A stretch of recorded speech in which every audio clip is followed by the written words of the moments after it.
Сәлеметсіздер ме? Мұхиттың тереңдігіне үңілеміз. Бүгін әлемдегі ең қымбат суасты кабелі туралы айтамын. Жоқ, сүңгуір қайықтарға арналған кабель емес, мұхиттың түбінде жатқан кабель. Құрлықтарды байланыстыратын және біздің барлық интернет трафигін тасымалдайтын кабель.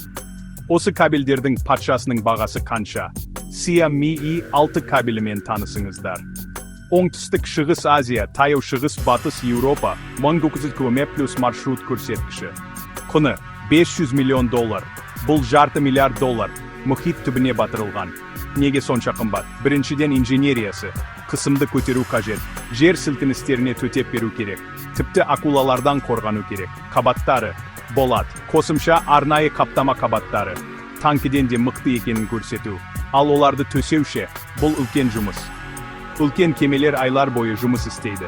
Мұхит астындағы таулар, терең шұңқырлар сантиметрлеп орналастырады. Ең қызығы, сіздің онлайн әрекетіңіз осы арқылы өтеді.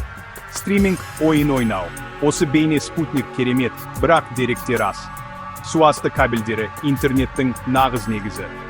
Келесі жолы хабарлама жібергенде немесе шоуыңызды тамашалағанда есіңізде болсын. Терең толқындардың астында $500 миллиард кабель бар. Ол мұның бәрін мүмкін етеді. Көрінбейді, бірақ өте маңызды. Таң қалдыра ма?